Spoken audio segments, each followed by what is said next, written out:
हमारे जीवन में हमें अपने माता पिता बहुत काम करने से रोकते हैं कि तुम ये नहीं करोगे, तुम वहाँ पर नहीं जाओगे, तुम्हें यही करना पड़ेगा।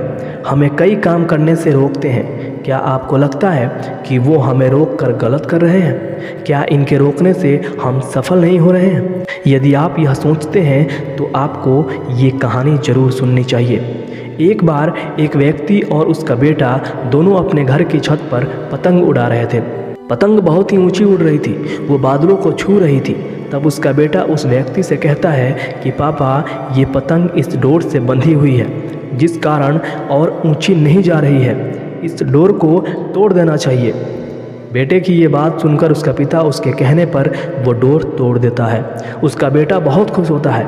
वह पतंग टूट जाने से बहुत ऊंचाई पर पहुंच जाती है, लेकिन फिर कुछ समय बाद वह वहीं टूट जाकर खुद ही नीचे गिर जाती है।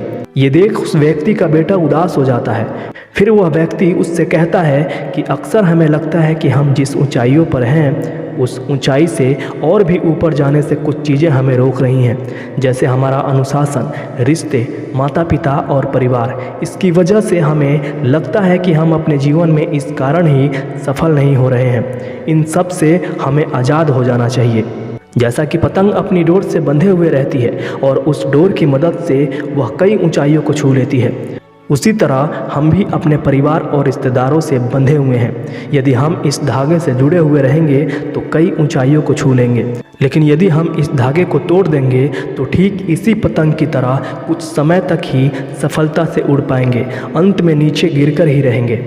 ये पतंग तब तक नई ऊंचाइयों को हासिल करेगी जब तक वह अपनी डोर से बंधी हुई है, लेकिन जब पतंग अपनी डोर से मुक्त हो जाती है तो वह कुछ समय में ही नीचे गिर जाती है। उसी प्रकार हमें भी अपने जीवन में रिश्तों की डोर से बंधे हुए रहना चाहिए, जिससे हम अपने जीवन में नई ऊंचाइयों को हमेशा हासिल करते रहें।